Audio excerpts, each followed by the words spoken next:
Greetings. Peace, peace, Good peace. brothers. How we This doing? this is an episode of 360 Collective. This is called The Race to November. This is a critical conversation about current events in the presidential race, pertaining specifically to issues of race and justice.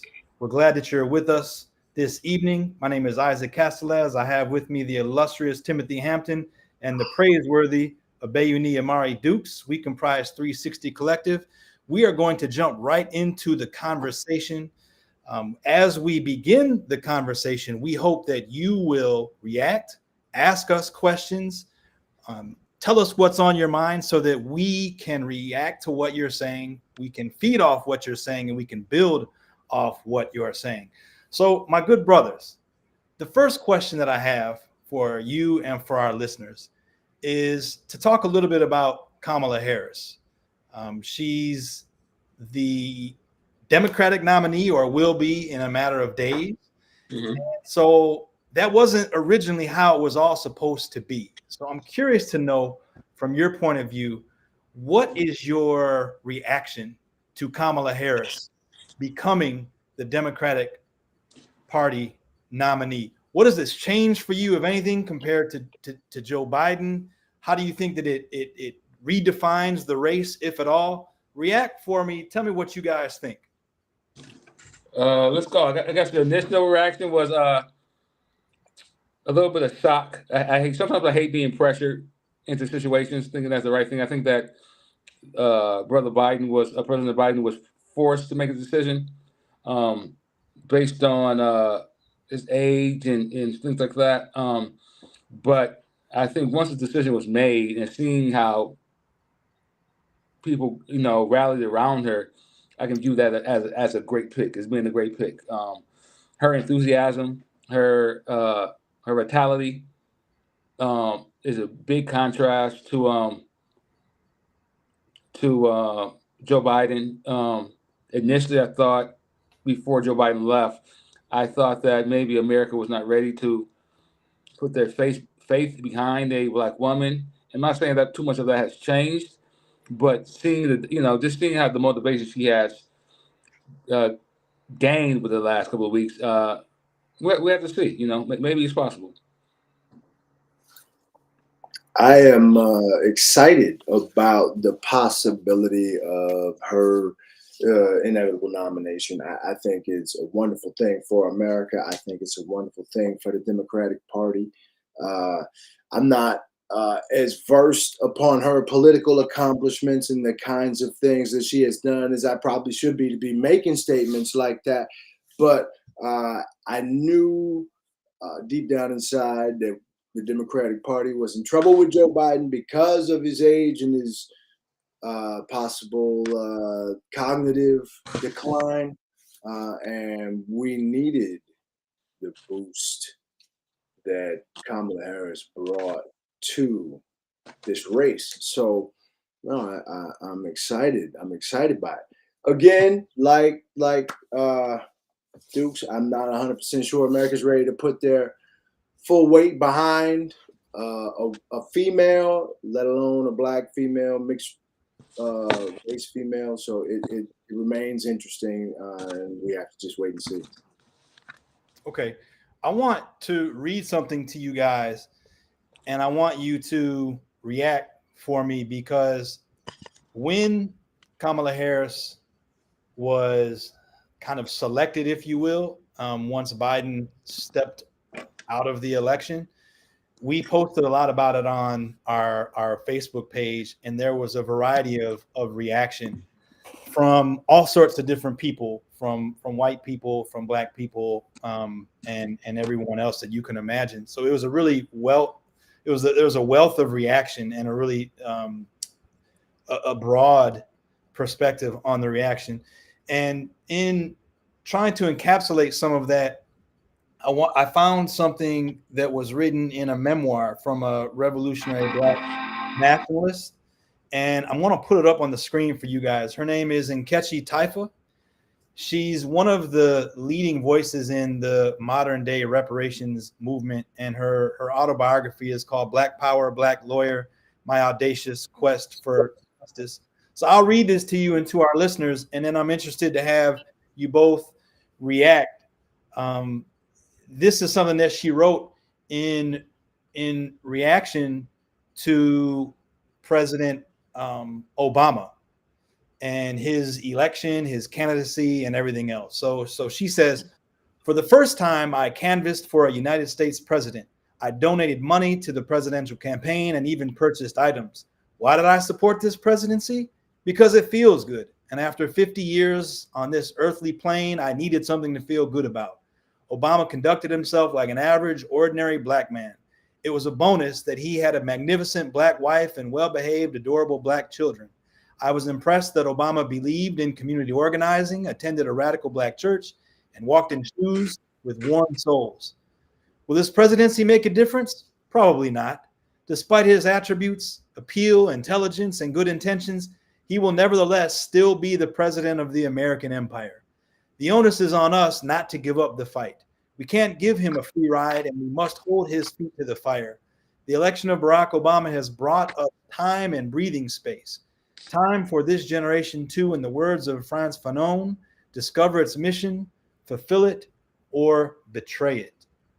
So reading that, what reactions, if any, as we examine this through a racial lens, and I'll share a little bit from a white man point of view, but I'm interested for you guys to react to this in relation to what Taifa said as a black nationalist freedom fighter, someone who's advocating for reparations even up to this day, and her reaction to Obama. I was in a chat where she published this, and she said it in relation also to Kamala Harris, and she pointed to her own writing about Obama as an insight for the group that I was in to consider in relation to Kamala Harris. So what do you guys think? Let's go back 10 years, 15 years ago, when Western Michigan University selected their first black president. Okay. In our newsletter on campus, remember there was a writer we had on by the name of Aife. What was his name? You remember what the name is like? No, I don't remember his name. Well, he wrote in this. He writes about how making sure, especially the black students at the time, not get caught up in having a black president expecting too much. Same thing as she's saying, no matter what, he's the president. He's not just the president for black students. He's the president for the students of Western Michigan University. And so no matter what, he has that job to run. And that's his main job, right? And I think it's the same thing she's saying, no matter what Obama was, even though it felt good to have a black president at the time or running for a black president, no matter what, he's going to be a part of this, the empire that has history of destroying the lives of African American people. So no matter what, even though there's a good feeling in that, there's also a little bit of, I won't say regret, but you got to remember what's really at play here. So I think the same thing here. Of course, there's that it's good to see people that look like you, that have similar things that you may have going on.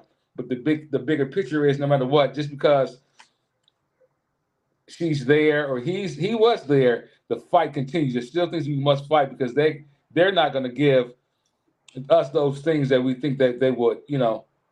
We're not gonna get the hookup. You know what I'm saying? I think a lot of people think because there's a black person there, you might get that hookup as if we're going to whatever store it is. That's not going to happen. They're just a representative of the empire, as you stated. So I love hearing that, because sometimes it puts me back into the right mind frame of let's not forget this work needs to be done, no matter who's in that chair. I agree 100%. That person, that individual, be it Barack Obama or Kamala Harris, is a representative of an established hierarchy in this country and in this world. And there are certain things that they're not going to be able to do. There are some videos floating around online about how Donald Trump is saying that I'm going to do this for the black community, I'm going to do that for the black community. And the fact remains that Kamala Harris, as a professional politician in the United States system, can't say I'm going to do this for the Black community. I'm going to do that for the Black community, because that would be a real misnomer for her. So there are going to be a lot of things that maybe Black people expect will happen as a result of this election that won't, like Black people, maybe some, white supremacists expected some things were going to happen as a result of Obama getting elected that didn't. Not much really changed. I think the good thing about these things are they do feel good. They are illustrative of change and possibility and growth and progress in the nation, even though, they go into the Oval Office with a virtual pair of handcuffs on. So, I'm taking the good with the bad in this, I suppose.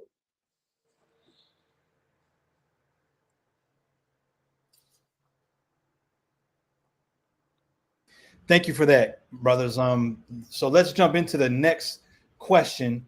I'll have more to say as we move a bit ahead. But here's the next question. The other thing that I wanted us to talk a little bit about, and I know that we talked about before in pre-production, is the Republicans have attacked Harris's race and competence, and Trump has launched his own insults, and we'll listen to that in just a second. So I want to know what you both think about their reactions. And to jump in a little bit further, here's one of the things, Tim, this is something that I know you wanted us to examine a little bit. This is one of the ads that was put on a Trump-sponsored campaign page. I think it was within a week of Harris being announced as the person who would step into Biden's place. Mm-hmm. So this is one of the things that Republicans and Trump himself have endorsed. And then more recently, this is one particular Republican senator who referred to Harris as a DEI hire there on the right. And then Trump himself just a few days ago said that he's better looking than Kamala Harris. And he has regularly attacked her intelligence and mispronounced her name. I don't think that there's been a time where I've heard him talk about Kamala Harris without also insulting her intelligence and calling her Kamala. That's the way he said Kamala. Do that again. Kamala. So I'm interested to know, what do you guys think about some of the, I'll put the question up again, but what do you guys think about some of these attacks? Well, I think these attacks are the machinations of white supremacy and racism and bigotry, just churning and churning and churning, as they've always done historically in these types of situations. This ad in particular was disgusting to me because of the obvious racist overtones and what it is that they were trying to accomplish. And it was probably successful for them. I put this ad to some Black Trump supporters, and one of them asked me, well, do you endorse the neighborhood on the right? Do you endorse the neighborhood on the right? And, I'll spare you my answer in the conversation that ensued, but there are some really serious problems with this type of argument, with this type of pursuit of ugly racist tropes to be used to divide people and incite people, but like I said, that's the machinations of white supremacy, churning and churning and churning as they've always done. Race and competency are the same thing to a white supremacist. So you can't have one without the other. As an African American female, she's going to be incompetent in the eyes of a white supremacist, no matter what. So these things are just business as usual in this country. And I think the energy behind this campaign is what people are, is people coming together trying to get away from business as usual. I think that it is the business as usual, using the negative tropes to motivate or to exploit, the division. But a lot of it is also is that this is the norm. This is what people are used to seeing or believing. And so not some of it is like people are feeling as if she's taking something that belongs to them away. And that, and some of that's the problem is that you think about it at the highest level, a level of qualifications, and definitely if you compare both sides, definitely one's more qualified. Not saying the one Dukes, what do you mean yes. by that? What do you mean taking something away? Say more about that. Taking. I mean, I'm sorry. Explain. What did I say? I mean, when I said that, what was I saying? You said that some people feel like she's taking something away. Well. Some part about that is keep in mind in this country, white people, especially white males, believe that it's all theirs. And anybody that competes or are in their right, if they're competing with them and they get it, is they're taking something away from them, right? So, and so this is where people started when affirmative action was being in place. They felt that people were taking jobs away because of affirmative action. Even with the DEI standpoint, they're feeling like these are ours. The only reason why they're getting is because of this reason, right? Not even looking at qualifications. For example, as white people get the opportunity to be half as good as somebody else and still qualify, right? So like this, if we take this notion, he's half as good as she is. He's half as good as she is, but she might still lose. Mm-hmm. She is all that she is, and we're talking about a 34-time felon, twice indicted president. And in some people's eyes, she doesn't compete. I think that that's 100% true. And it speaks to the special kind of sickness that exists in white supremacy and bigotry and prejudice and toxic masculinity and patriarchy, the extreme patriarchy of the United States. There is no logic or rationale that you could articulate that would effectively illustrate that Donald Trump is more qualified to be president, unless you're a MAGA Republican. And the 34 felony convictions, the fraud, the sexual assault, all made up, not true, just didn't happen, The failed businesses, right? He's a great businessman, but all this businesses failed. Every one of them. Yeah. So no, there's no logic to it. There's no reason to it, and it's baffling to me that people on the other side of this debate, on the other side of that pendulum, sit quietly and have nice, calm, cool discussions like this, while MAGA is in the streets screaming, busting blood vessels in their neck, all on Fox News, making all this noise, doing all these extraordinarily stupid things. And I think it happened in 2016. We sat back and we had, kind of these intellectual discussions like, wow, they're out of control. They're doing crazy things. And he got elected. Yeah. They didn't think it was possible, right? There's no way. So you sat back on your laurels on that Tuesday night thinking everything is fine.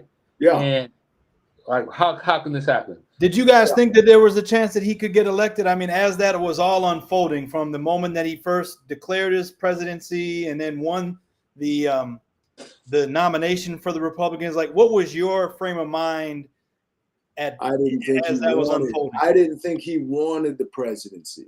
I didn't think he wanted it either. I totally agree with that. He wanted to do like what Al Sharpton did and run for president and create a massive platform for himself on a national level, because he wasn't talking like he wanted the presidency. He wasn't talking. He wasn't talking. And I was like, he doesn't want the presidency. He just wants the same thing I thought. A higher profile. That's the same. I said, no, I think he just wants, he got the attention he wanted, but who really wants the job, right? Yeah. And I said, no, he doesn't want it. He's just talking now. I thought by maybe as closer it got, he can't back out, or it's too late to back out. Now he's really trying to do things to not get it. Like, sometimes it's like, Yeah. Saying things and doing things just like you really don't want this. Right. Right. And then, people giving them the benefit of the doubt, even so. I think that was the part, like, they're going to look past this. They're going to Yeah. look past the fraud, or they're going to look past the grab and buy, whatever. You know what I'm saying? They're going to look past those type of things. Those things don't count.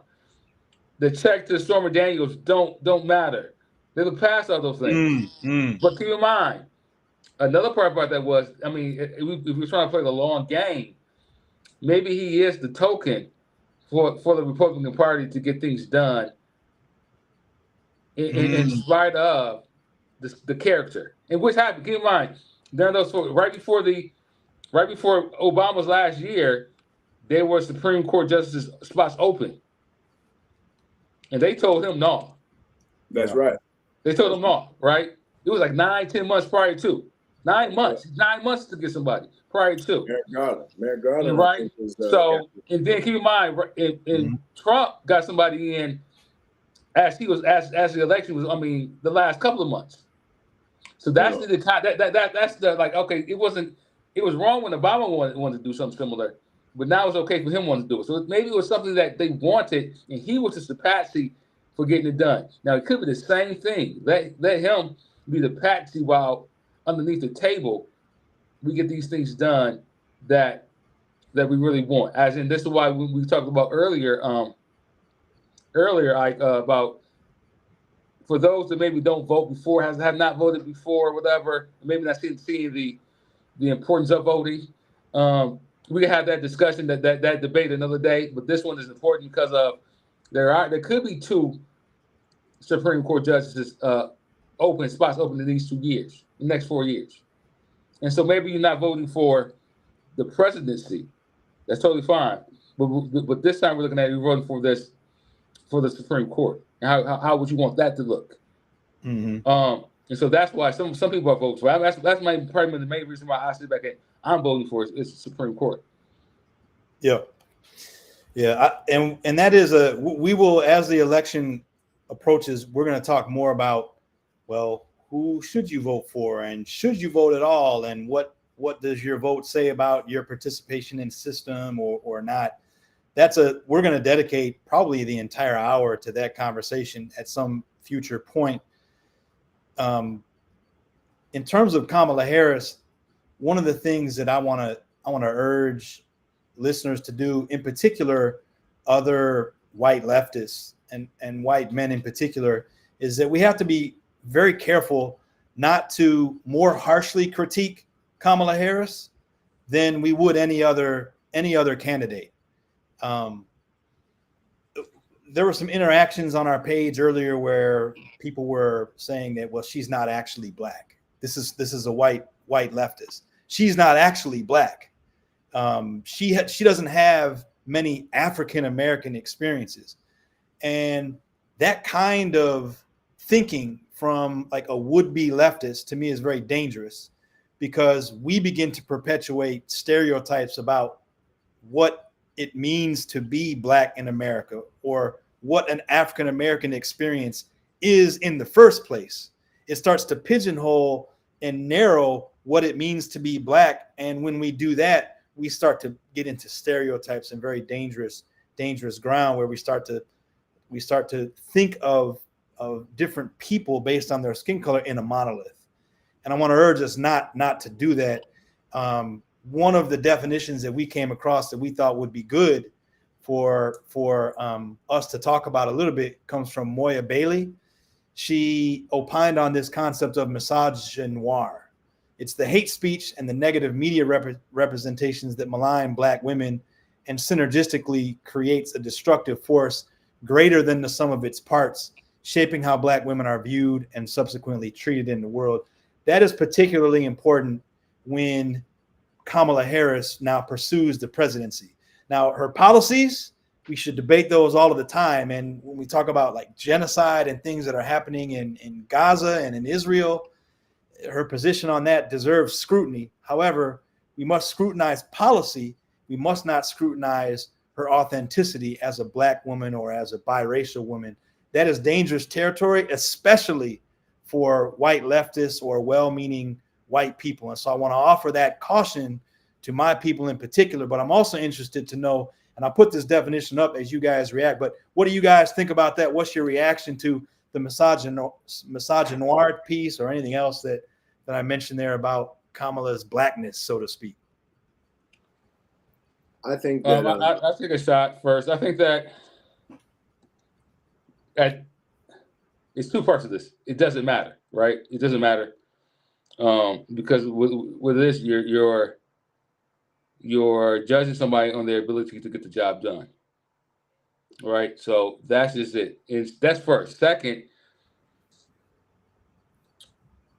you can look at why not? Why not somebody else? White men has had so many opportunities up until this point. So there's 40. What is this? 40. It was 46. There was 46 men, 47 men, right? Rather 47. Well, he's 45, 46 men up until this point. Why not? Why not a woman be the 47? I think everybody should have a chance to do it, to have the job. It's not something just white men should be able to do. The race thing doesn't matter. I mean, it shouldn't matter. I think it matters to African Americans because we want the representation, right? Representation matters. But even so, that black person could be someone who doesn't have similar ideologies, and that's nothing that you want to celebrate, right? That's not the banner you want to have. So imagine if at the same time, keep in mind we thought they were thinking Colin Powell could have been a president at some point, but Colin Powell at that time definitely was considered a Republican. Now, is that something that still we want to celebrate, or we're gonna fall behind though his ideologies being a Republican, or is it that we're saying that we just want to vote for any black person? So although it matters for representation, but the bottom line of it is we want somebody who looks like us, but more or less represent our interests. So from that standpoint, that's where race, the race of the person doesn't matter. I think that that is the position of a lot of Black Trump supporters. They want someone who can do the job as opposed to just someone who looks like them. I want someone who looks like me who can do the job, for selfish reasons. I want someone who looks like me, who can do the job, who can accomplish the mission. They don't have to hand me anything just because we look alike. That's not what I'm talking about. But I think the election and 2 terms that Barack Obama served in the presidency of the United States lifted a lot of people. It gave a lot of people, sorry to use 4-letter word, hope. It gave a lot of people hope, which really has come to my attention recently. It's something that was created just to give to oppressed Black people so they have something to feel good about. But it changed the way people looked at themselves. It changed the way people felt things were possible. Although they stymied him and stifled him and stopped him every way, every time they possibly could, he was still there and he still did it. He still looked like me. He still talked like me. He spoke like me. I'm not trying to follow along with Trick Daddy or Charleston White. You know what I mean? This is an articulate, intelligent, lucid Black man.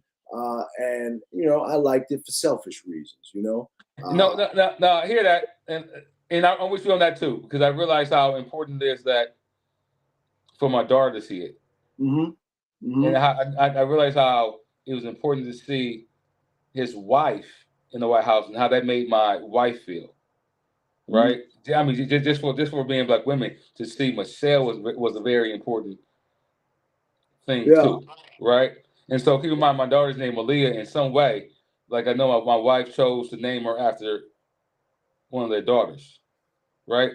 So that's important. I mean, from that standpoint, you're right. I don't want to say it doesn't matter. You're right. It does matter. Yeah, I think it does. I think it does. I think it mattered to a lot of people. I didn't vote for him just because he was Black, but it helped. It helped.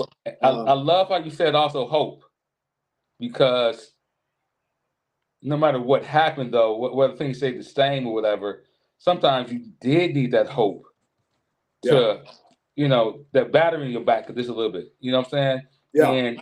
And I know I didn't feel that during Trump term, and I don't know how much I felt that during Biden's term, right? Yeah. But I do know the feeling of that, the energy that it brought in Obama's term. Yeah, and it was good for America to see that kind of progress. I think, even though it made a lot of people mad. But even us, I think that we can sit back and afterwards get the point where we can be objective and say, no, that's a good move. This is a good move. We can have those discussions, but still sit back and be, mature to have those discussions and not pigeonhole ourselves to those ideas. Absolutely. So like even we had our issues with Obama. I mean, even during the election, I'm like how he just played his reverend to the side. Left, you know what I'm saying? That meant a lot to me. Like, dang, this how you treat this man, the one who quote unquote just was your father. I felt that to be a certain that showed a little bit about his character, but it still wasn't enough for me to not vote for him. You know what I'm saying? Yeah. But still, but we can have that discourse and say that we understand that we don't understand, but still support what he's doing. You know what I'm saying? We could be critical. And I think that when people sit back and talk about we're just voting for he's black, yeah, that's possible. We want that hope, the hope that gets, but it doesn't take away our ability to be critical on decisions that are being made. Right. I think that. Yeah. Ahead, I'm sorry. No. I think that's a key point too, Dukes. Is that when I hear someone like Nkechi Taifa and all of the work that she's done throughout her entire life to advance the cause of black liberation in this country, not simply civil rights, but black liberation as part of the New African movement, talking about the pride she took in voting for Barack Obama and acknowledging that in so voting for him, she recognized that he would become the president of an empire, of a worldwide force that harms people in other places, that actively bombs and destroys people, undermines democracy the world over. Yet she still took some pride in doing that. So when I read her words, it hardens me, and it does give me some hope. However, here's the thing that I'm stuck on, guys, is right now there's a genocide happening in Gaza. I know we all acknowledge this. And so years ago, the line was, voting for Trump doesn't make you a bigot, but it means you're voting for a bigot. So in the same way, Kamala Harris has not taken a hard line against what Israel is doing in Gaza. So if I vote for Kamala Harris, it doesn't necessarily mean that I support genocide, but I'm voting for someone who will allow the genocide to continue. So I'm trying to use that same logic that many people used years ago when Trump was running for first election and then re-election. So does that logic hold? And like, how much of a stumbling block is what's happening in Israel and the United States' overt support for those actions? How much is that weighing on you guys? I'd like to bring it back to Dukes. You're talking about you are voting for the Supreme Court. That is an incredibly thoughtful and intelligent way to approach this election. It's like a chess player. You're thinking several moves ahead. The average American, though, with the red truck and the Trump flag, and these Trump supporters, they're just thinking, and the Harris supporters too, they're thinking one move, like checkers. I'm going to jump this one, and I'll be in the next part of the game. People, by and large, in the United States are far too simple. And speaking specifically to Trump's base, far too simple to think that far ahead. They're thinking he's racist. He's like me. He's going to do everything that I want him to do, and that's it. They don't really care about too much else. And Democratic people in this country, Democrats, by and large, a lot of Black Democrats mixed with the Christianity, they're not too good at critical analysis. They're not too good at thinking outside the box. They're not too good at thinking forward, which is something that I've just noticed over the years. There is not a lot of critical analysis going on, but they love the commercials. So that's where I stand on that point. It's like everything is so surface oriented, and we're not thinking 2-3 moves ahead. We're not thinking about the future. We're thinking about whether or not we can get Kamala elected so that she could get in there and serve her purpose, whatever that purpose might be. So yes, that's where I stand on that. I think that some of it also, as you were saying, if we just look at, there are other things that are going on, and like Tim said, some people are not looking at the 2 steps ahead or 3 steps ahead. Those that are those one issue voters. If we're talking Gaza and those type of things, it's easy to get confused. Not saying these things are not important. Not saying that it's not. But I think that America has done a bad job explaining the conflict. I think politicians have done a bad job of explaining the conflict. Whether you're talking about Israel or whether you're talking about Ukraine, you're talking about the money that's being spent, right? So some of it is like, we can sit back and say so much money is going over there to help out. For Israel, money has been going there for a long time. The question is explaining this to the American people. Why so though? Why has it been doing this? Why is this totally okay? First, I mean, that has never been explained. 2, for Ukraine, it's like a lot of money has been going over there too just recently. And then you sit back and see where there's problems within our nation. Some people say, why can't some of that money be spent here? So it's been going on for so long. Some people's going to turn out. That's not even the issue. They're not worried too much about that now because it's been going on for so long. But sometimes, I say at the same time though, these things need to be explained. So I think that the money and tanks, whatever, that's being sent overseas to Israel or Ukraine, these are probably outdated planes, outdated tanks that America has been having stockpiled for a long time and need to get rid of. And they charge these countries for whatever cost. And still, it allows America to buy new stuff or make new stuff. So that's one thing that's going on. But something's not like I say, just not being explained. How we're funding Israel to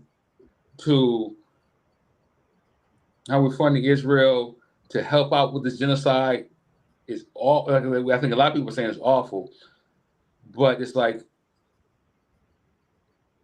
what can be done, and I think a lot of people don't know what can be done. But at the same time, there's also a problem going on in Sudan that America is not saying anything about at all. Right? Yeah. Not saying anything at all. Now. That's right. And that might be the big thing about where the World War III might really be coming in, right? So at no point are we talking about where the real fight really is happening, and a lot of Black and brown people are dying from it. We're totally silent on that, right? So this is where maybe some African American people are not as vocal on this anymore because of now there's other conflicts going on in the world. And America is not even giving any attention to it, right? So that's one thing. So there's definitely a drop off from that. Her plan, I think that there needs to be a plan. Pardon me? I said that there needs to be a plan. The word explained was resonating with me when you said America's not good at explaining things to its people about why it's doing certain things. And that resonated with me because all America uses to explain things is 15-second sound bites by and large, and it's very difficult to accomplish that. An explanation of an issue so complex in a sound bite. So I just think they don't invest the time in trying to communicate why these things are happening. They simply invent another red herring to take everybody's attention off what's happening. Yep. And the other thing that we hear now so often is Israel is one of our most loyal allies. They're a long-standing ally of ours. We have to defend Israel, but there is never really a thorough examination of where that allyship came from in the first place. Why are they such a valued ally to us? And in particular, underneath it all, who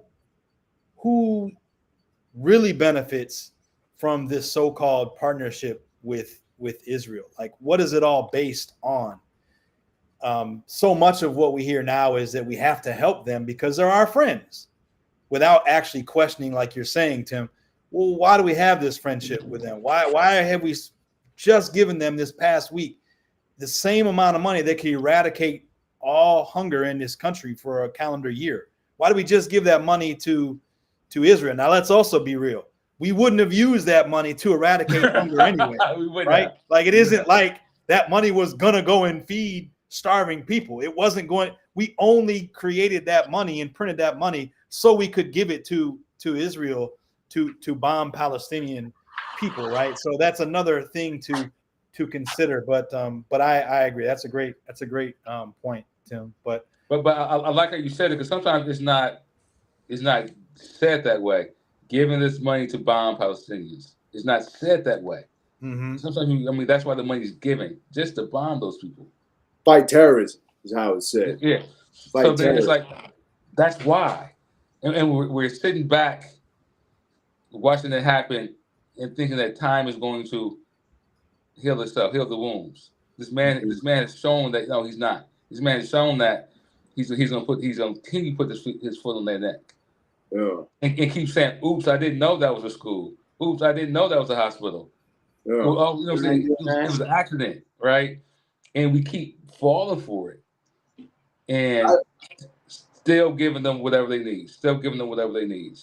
I don't think, like I was saying, I'll go back to it. I don't think that there would ever be time for, Lindsey Graham to explain that it was born skull and crossbones, age-old white supremacist agreement in the back room, smoky back room of a pub somewhere, that we're always going to do this for each other no matter what happens, come what may. However this alliance was born and why it was born, they're never going to explain it. They're just going to say, we have to fight terrorism, and they're just going to go on killing black and brown people, the machinations of white supremacy and genocide, business as usual, circular business as usual. Yeah, and we don't talk enough. I mean, on our page, we post all the time about what's happening in Gaza that tries to raise awareness. Mm-hmm. However, there isn't enough perspective on this issue. I appreciate so much how you raise that, Tim, because the Iraqi war cost, this is a moderate estimate, around 13 to 15,000 deaths. And in that is somewhere between 3,000 and 4,000 civilian deaths. This is when the United States invaded Iraq in 2003 and then continued the occupation for several years after that. We're talking about somewhere in the neighborhood of 15,000 deaths. There are more liberal estimates that place those numbers higher. There are conservative estimates that are smaller. For the purpose of this conversation, we'll say 15,000 or 13,000 is a safe number. In Gaza right now, 40,000 people have been killed, and there are in fact more liberal estimates that put the number over 100,000. And there are 11,000 civilian deaths. So the numbers have more than quadrupled, well, more than doubled. And in some case, and arguably even quadrupled by some more liberal estimates, right? So the war in Iraq, which took several years, and what's happened in Gaza for the past 6 months or so, I mean, the death toll there is astounding. In the Vietnam War, you guys know, I mean, what were there, 60,000 American deaths? Mm-hmm. In the Vietnam War, 60,000 American deaths. And so 40,000 Palestinians have been killed in just a matter of 6 months or so. So we don't acknowledge that enough. And I think it is going to weigh heavily on the election. And I know that there are a lot of people who aren't going to feel comfortable voting for Kamala Harris as long as she continues to support what's happening or says nothing basically about what's happening in Israel. But anyway, let's go into our last question, guys. And Tim, you had mentioned this earlier. This is the last question for us to talk about. So Hillary Clinton was defeated by Trump 8 years ago, right? In 2016, we were all surprised that Trump defeated Hillary Clinton. So thinking about that, do we think that Kamala Harris can beat Donald Trump? And so here's some context too, my good brother. So this was a poll there in the upper left. This was just a month before Election Day. Look at the gap between Hillary Clinton and Donald Trump. And then lower right, this was a poll taken just a couple days ago that shows that Kamala Harris has taken a noticeable lead in every possible demographic, all adults, voters who are registered and voting age, registered, and then those that likely will vote. She's leading in all three. So there's a trend here. As we remember back in 2016, James Comey announced the reopening of the Hillary Clinton email case, and that ultimately produced nothing substantial.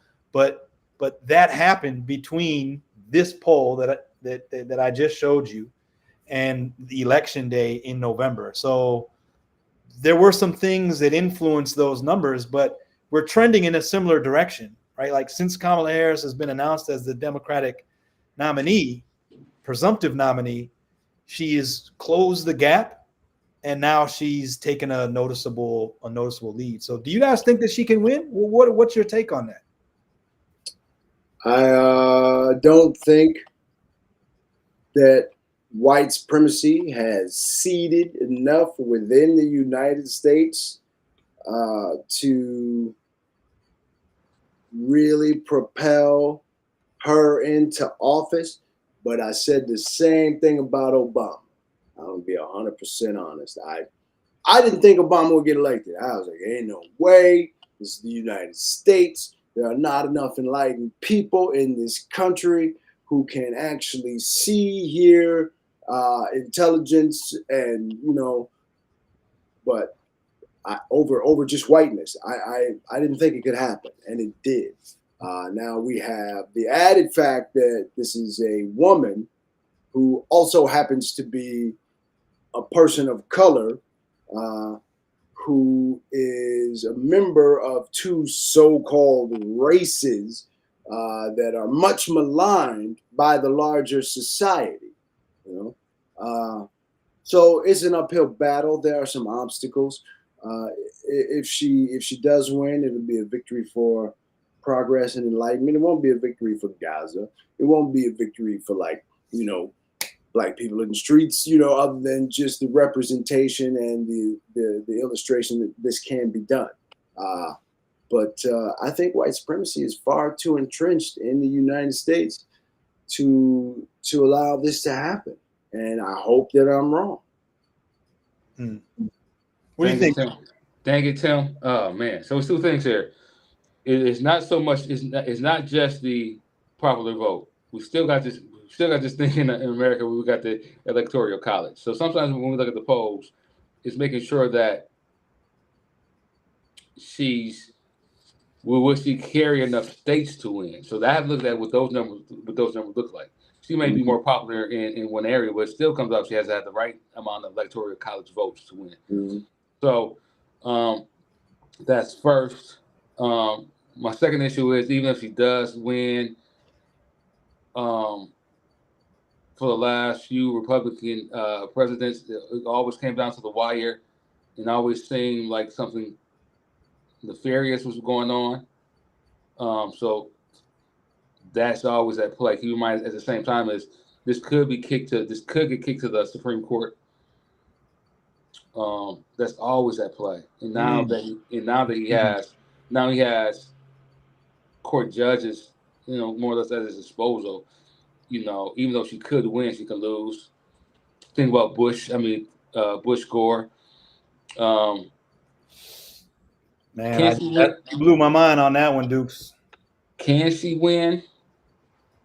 Today seems like yeah, but like once again, it's like people pull shit out their hat out of nowhere. So it's like the attacks on her are very basic, negative racist tropes, sexist tropes. Those are easy. Um, but what does somebody like with this campaign has in store? So then you go back to who was it? Willie Horton. So if Willie Horton was Clinton used Willie Horton to win? Dukakis, that was Dukakis who lost based on Willie Horton. So keep in mind, so these type of things can what do they have in store? Never trust somebody who really. I mean, they play the game like I think they play the game how they're playing. The game has been designed to play, and I think Democrats still play the game how they wish it was being played, like they want it to be played. So,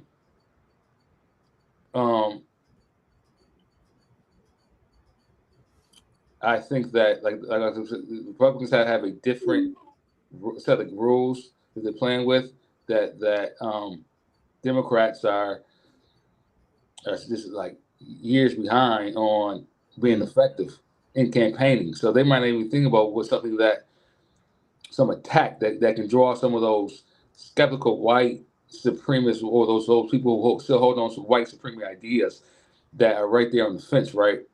That can do something to pull them to their side. I don't know what it could be. I would not be surprised if it comes in September. You know what I'm saying? I would not be surprised if something comes out of nowhere. I'm like, okay, yeah. And people are like, it could be something small. It could be something small, like it doesn't even matter. But dealing with people who think a certain way, it doesn't take much to change their idea. Right. And if you would believe concept of race is real, you're already proving yourself to be somewhat gullible. Okay. Sure. And if you believe you are supreme to the people around you because of the concept of race, then you obviously are maliciously delusional. And you will believe, if you believe the concept of race and you believe you're superior because of your race that doesn't exist in the first place, then you will believe almost anything anyone tells you as long as it fits your narrative. And I think that's where we are with Trump supporters. First of all, their minds are compromised based on this socially constructed mental disease that is racism and white supremacy and bigotry. Their minds are already compromised. And then you could tell them any kind of lie you want, or her crowd wasn't real. The convictions are fake. The judges were all Obama appointees, and they'll just believe it. And I think Ike had a slide about Trump supporters being somewhat, but I think that that's a real thing. I think that's a real thing. Yeah, I can appreciate that one too. There's no real substance to any of their arguments other than white supremacy, bigotry, and hate. And I think that's the most dangerous thing.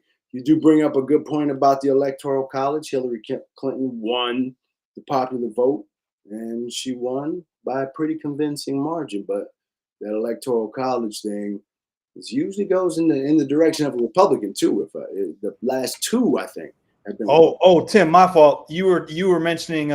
We don't have a slide for that, but when we were talking in pre-production about a study, about a study that shows that Trump supporters tend to be less cognitively skilled, we'll say, than the average voter. That there's a definite connection between cognitive skill, cognitive dexterity, so to speak, and voting for Trump. So You raised all. Wait. I must say, kudos to him to get more people involved in politics, right? Kudos. I mean, because you need people to galvanize everybody. Because this is not a policy. This is not a thing for just those who have a certain level of anything have the right to vote, right? This does not go back to poll taxes and whatever. You know what I'm saying? If you're of a certain age and have a certain lineage, and you're an American citizen, you have the right to vote regardless of income, right? Regardless of income or race, any of those type of things, or education. We don't go back to that it matters, but it just seems like, man, these people fall for anything, right?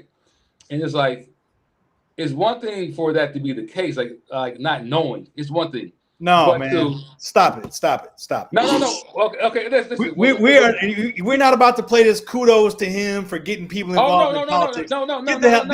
Hey, look, Tim, tell him this is what needs to happen. This is what needs to happen. Look at that cheek right there. No. Let's go back. Cheek virus. That's what needs to happen. Stop. Getting them engaged in politics, man. This is why it matters sometimes. Stop.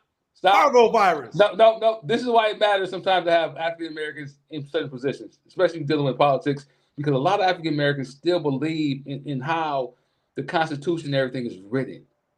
Right, we believe in this stuff, so that's where that hope comes from too. So this is the species lever. It is that hope with the beauty of what America it was designed for on paper.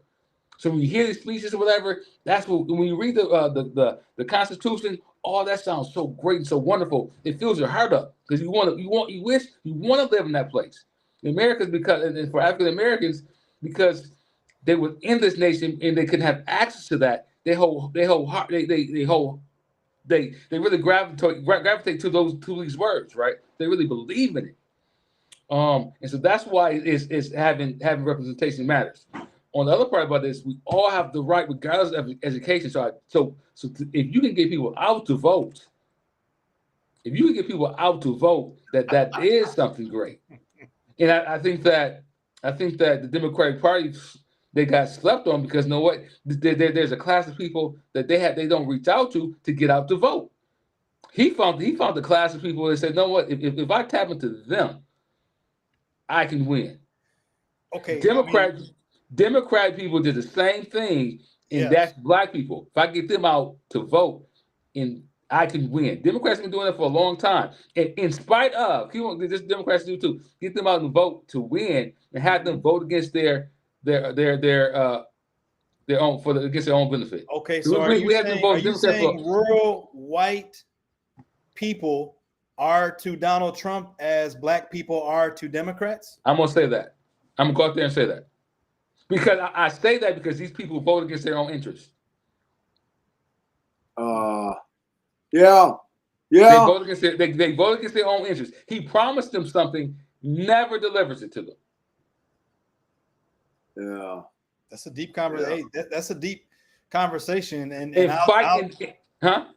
So I'll just say quickly because I know Tim, I think, has got something to say, but I want to offer something about some conversation that happened today on the page around this concept of patriotism. The assertion that, and I know you guys saw the post.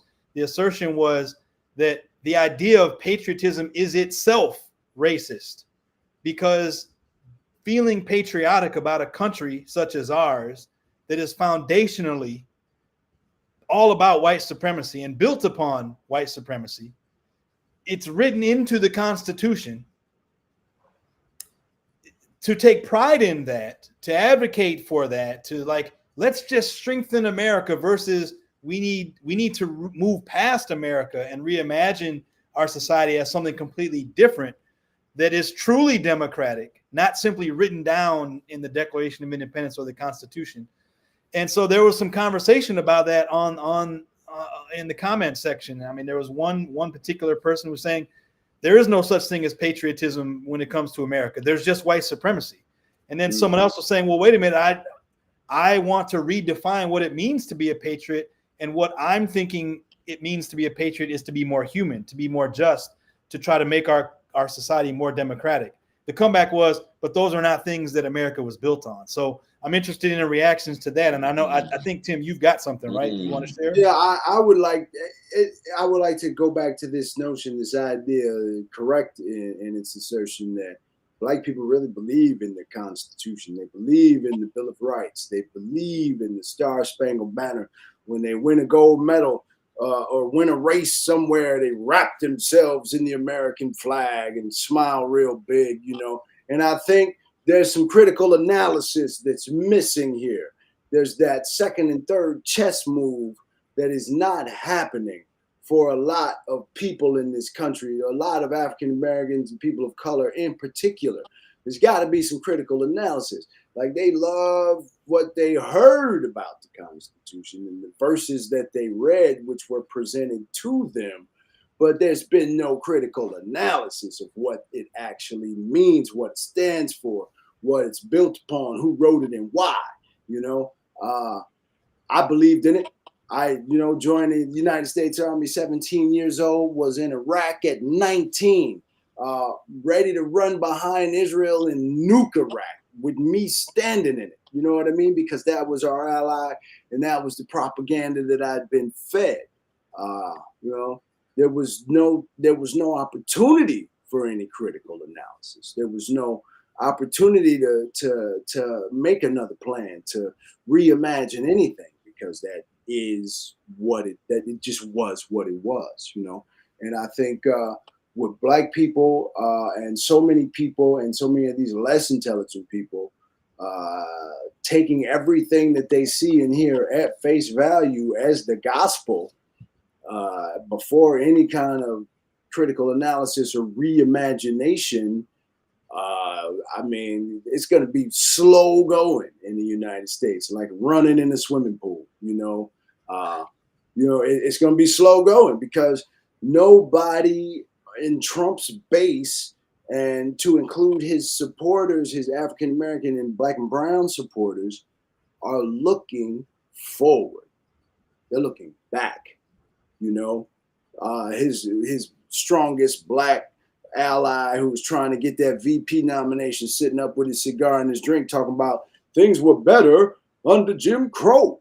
We had it good under Jim Crow. Are you guys familiar with that soundbite from that brother talking to that room full of Republican Black people about how Jim Crow was actually better for Black people?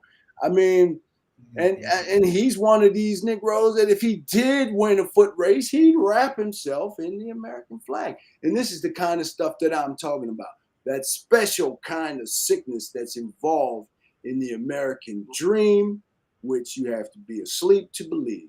You know what I mean? So, that's where I am. This right here, slap cheek syndrome. I just want to call out all supremacist, racist, bigots, MAGA Republicans, and otherwise prejudiced groups. Close your mouth because it could hit you too. Yeah. Slap cheek virus coming to a town near you.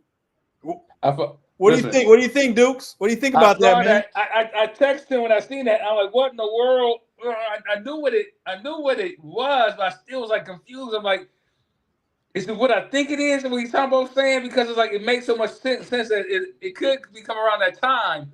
But yeah, hilarious.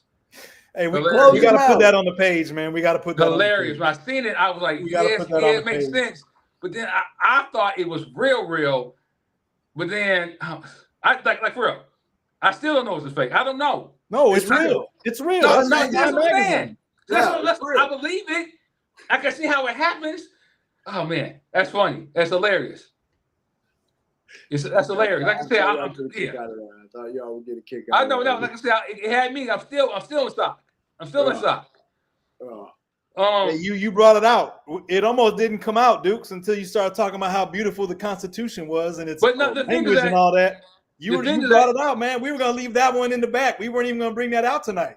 Think about it though. For real though, it's true. People do love it. If you're coming somewhere and reading the work of, think what Hamilton put place in some of the papers. You think about how the Constitution was written and you see, and you believe the story that's told about how this nation was founded, and how it also it fought itself for the betterment of all of its citizens, right? Yeah. To even change the Constitution to include those that were once enslaved. You this is where I want to be. This is where I want to invest myself, right? And so I think African Americans, because they were here from the start and they see it, of course they believe it more than they believe what's been written. Mm-hmm. And they believe so much that they believe in it like a football, like a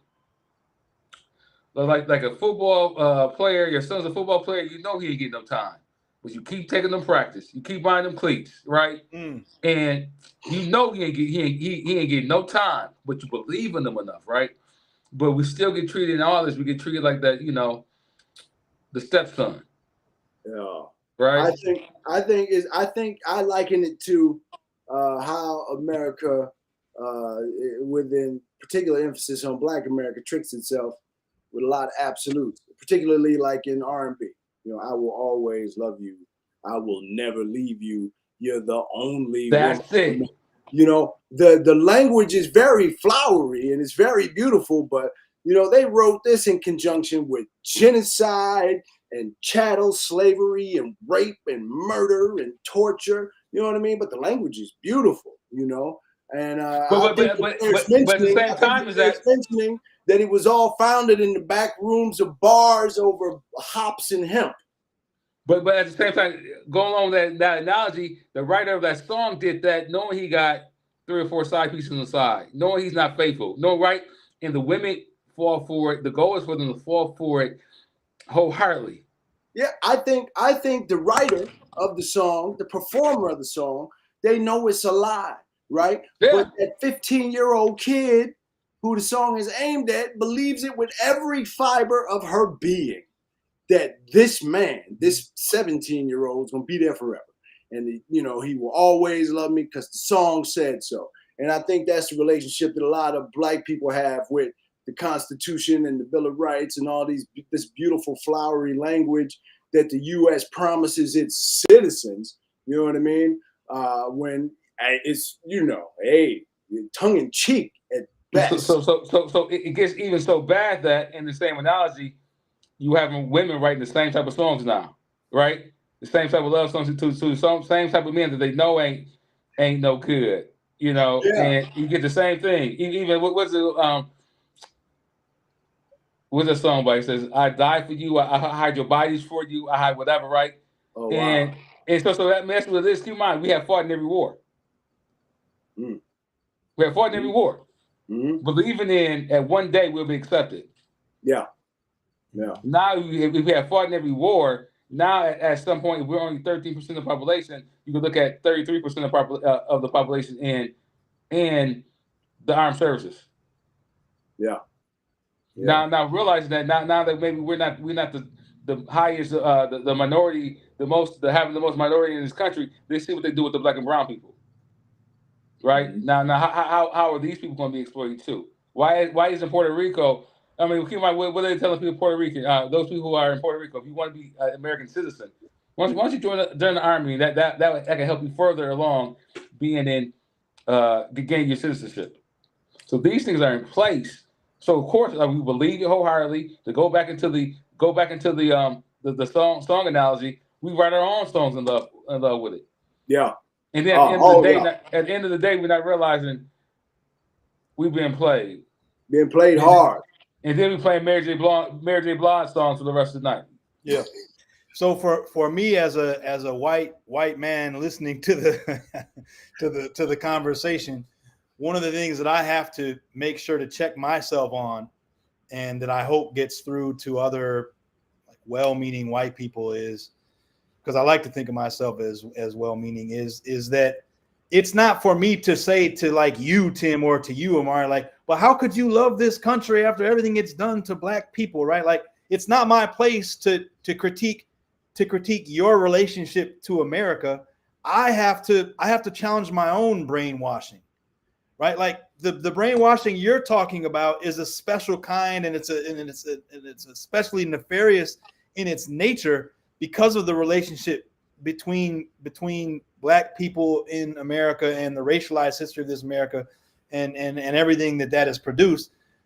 But like when I used to watch Saving Private Ryan, I used to get all tingly at the end when you see the flag waving. And I've talked about this before, but like I'd get a little tingly inside, and I'm like, oh, it's a what? Oh God, I love it. I love it all. And go hug my grandpa who fought in the war, and maybe I'll go fight in the war too. And the 4th of July is coming up after all. Let's go buy some fireworks.